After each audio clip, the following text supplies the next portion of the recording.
a really neat, smart technique to use on a table saw. And this tip and technique was actually published in the Woodcraft magazine in the November 2005 issue. And it was submitted by a gentleman by the name of Lewis Kaufman from Chambersburg, Pennsylvania. And Mr. Kaufman came up with a really, really smart idea. And here's essentially what Mr. Kaufman tells us to do. You know, a lot of times here we do some laminate bending. And you know, guys, that's where you take the thin strips of wood and you laminate them, glue them together into a form to create whatever it is you're trying to do. But the problem is cutting the very small, thin strips. And no matter what, if you try to cut them between the blade and the fence, it doesn't work very well and it is extremely dangerous. And when you get down real thin, you gotta lose your splitter and it's just not safe. And what Mr. Kaufman suggested we do is that he had a stop block on his. A little bit of experimenting, and we found we could do it just as well with just our featherboard. And we're going to cut to the left side of the blade. And what happens is that what I did was to set this, is I took my piece of wood that I want to cut up, and I set it on my blade until I was flush with the edge of the furthest out tooth. Can you see this? Right there, I'm flush. Then from there, I measured over the space, how wide I wanted my shim. I then moved my I moved my fence to that position. I then set my featherboard in line with it and secured it.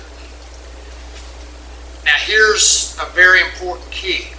Always keep your featherboard behind the blade. You don't want it up here. If you put it up here, that featherboard's actually going to push your piece of wood into the blade instead of letting it safely fall away. And odds are it's going to pinch and come back at you. You don't want that. Now, the piece of wood we have is just a piece of scrap MDF just for demo purposes. Now you notice a little bit right here, we've got this featherboard secured out here in the center with the knob. In order to do that, all we did was we took a little flat bottom deal, put it in a fender washer, and if those of you don't know what a fender washer is, you can buy them at any hardware store. They're just a larger washer with a smaller center. And we just I put this on a belt sander and sanded it to where it would fit in the bottom grooves here on my miter slide, so that when I put this in, I get a grip. I get something to pull on. And that's exactly what's under here. Now out here I've got another clamp.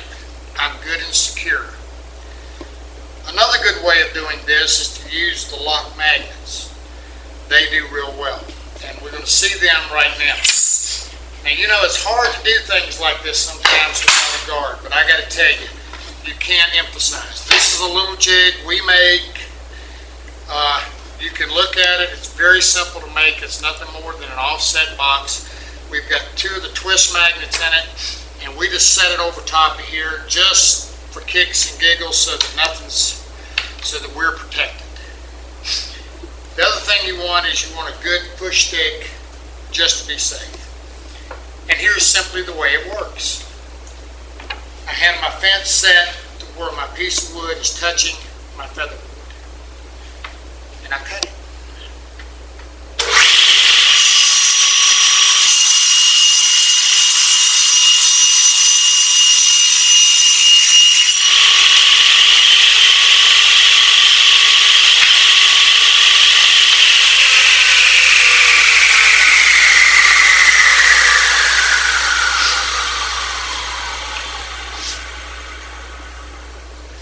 Then I simply put it back in my fence, move my fence back over till I'm touching again, and just keep repeating that process. Now, don't get down to a real thin piece of wood here and try to be getting crazy in here. that's how you get hurt. This is a very safe, effective means of cutting thin strips, cutting them uniformly. And I'd like to say thank you to Mr. Kaufman. It's a really smart, super tip. I'm Charles Neal. I'll see you later.